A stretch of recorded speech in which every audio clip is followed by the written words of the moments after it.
What's up guys, it's Nathan from Tattooing 101 and today we're going to be fixing one of our subscribers' tattoo, this Aztec piece right here. Now there's quite a few things wrong with it, we're going to re-tattoo it from scratch and I'm going to give you a mini masterclass on black and grey shading all throughout the design so you can take these tips and apply it to your next black and grey tattoo. Okay, so the first mistake is they didn't bring their shading all the way up to the line work. If you look inside of the mouth and the eye sockets, the shading stops right before it reaches the line. Now the reason that this happens is because they judge where the ink is going to land by gauging the side of the cartridge instead of the actual needle itself, so they never actually touch the outline. Now it's super obvious and it makes your work look really, really messy and unprofessional, so let's fix it. So before we can judge where the needle is going to hit the skin, you've actually got to see it. Okay, so instead of just jamming your needles straight into the skin, you want to lightly brush them against the top surface layer of the skin so you can see these tiny little needle marks appear, and that tells you exactly where the needles are landing. So you can bring them right up to the line before you sink them in full depth and saturate with no gaps between where the shading starts and the lines begin. It also makes it far less likely that you're going to slip and go over the line, so as long as you can keep your hand steady, you can't misjudge it.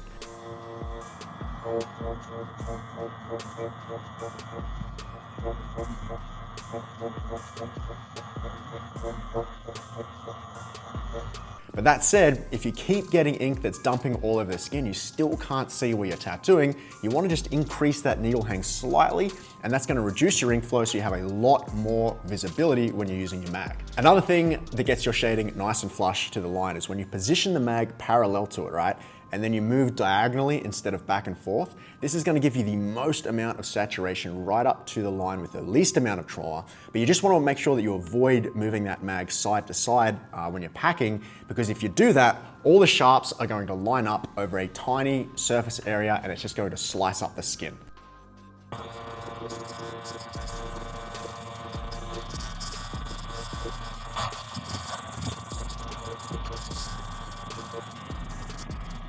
Now, not every part of this design is going to be a flat line that you're packing up to with the mag. Sometimes you are going to need to bring the packing up to a curved line or in a really tight space like this part just here.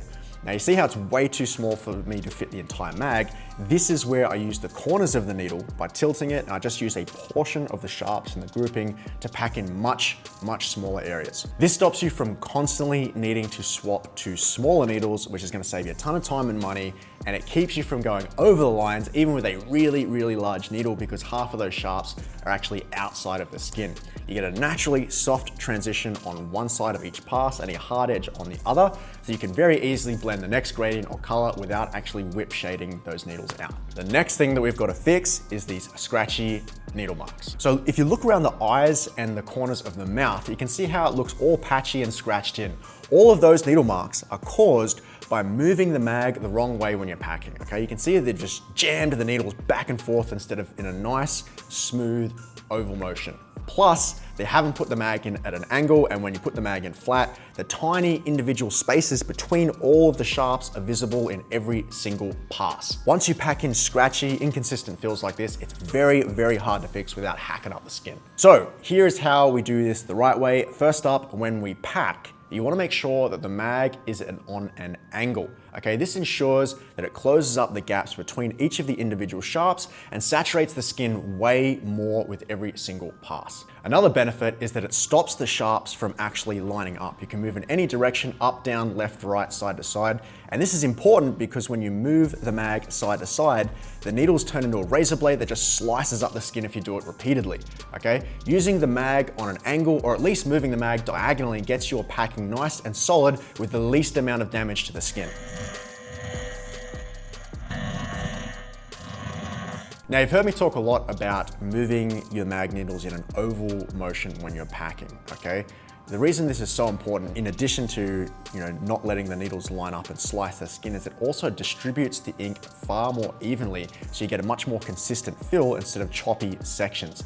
It gets rid of those hard steps at the beginning and end of each pass, which make your packing look chunky and inconsistent. If you're blending two tones together and you do get a step, you want to be careful because the skin is already open and it's very easy to damage. You don't want to go over it as hard as you did the first time to break the skin. Instead, if you just lightly brush an in-between tone over that area in that same oval motion, very lightly brushing those needles into the skin, similar to how you would if you were packing, but just at less depth, the open skin is going to take that ink much easier than when it's fresh.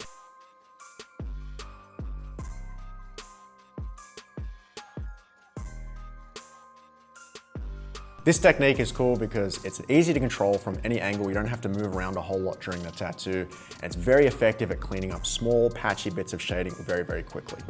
By the way, guys, if you want to fast track your learning with tattooing and have a proven roadmap and a supportive community and feedback, check out the Artist Accelerator program, links in the description. All right, so let's take a look where things are at now. You can see that all the packing and the shading is much more consistent.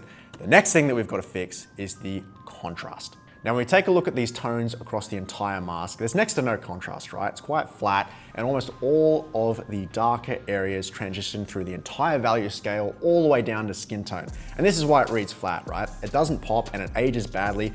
And when you look at the tattoo from across the room, it just looks like a smudge. A good tattoo reads just as clearly 3 meters away as it does when it's 5 inches in front of your face.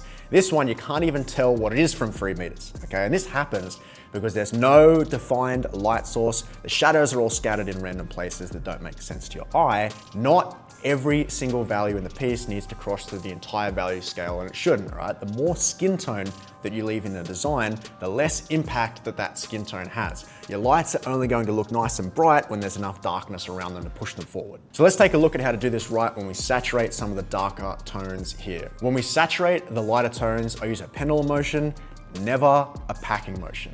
If you pack in gray wash, okay, what happens is that the skin starts to turn really, really red, shading goes in patchy and uneven, and you lose the tones. It also makes the skin bleed a lot more, and then that blood mixes in with the ink in the cartridge, so you still think that you have pigment on your needle, when really, you're just chewing up the skin and you're not putting in any additional ink. This is why you want to ensure that you continuously dip your needles in the ink while you're doing a gray wash tattoo so that you keep the ink nice and concentrated. You also want to make sure that you pick your light source before the stencil even touches the skin. You need to decide where that light is coming from and put your shadows where the light would actually be blocked, and then all of a sudden your tattoo is going to look a lot more lifelike instead of just random and flat. And as I've said before, you need to make sure that every part of the design doesn't transition the entire full value scales, okay? If you lock in your big areas at one solid tone and use your lighter skin tones more sparingly, they're going to read much brighter because there's far more darkness around those skin breaks to bring them forward. Now, the most important thing that I want to leave you with in this video, guys, is that the tips that I've just given you, they're universal to all black and gray, all right?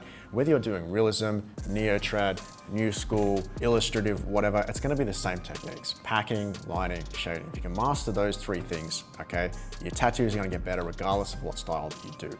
Right? Now, if all of you want to do is realism, everything I've just shown you is fine, but if you want to do more than that and start expanding into other styles, it's not enough, okay? You've got to get your lines down. If you want some extra help with that, go check out this video where I show you how to do crisp, clean, smooth lines on any part of the body. And if you like a little bit of extra structure and help and guidance from myself as well as feedback, you can check out the Artist Accelerator program. It's in the description just below this video.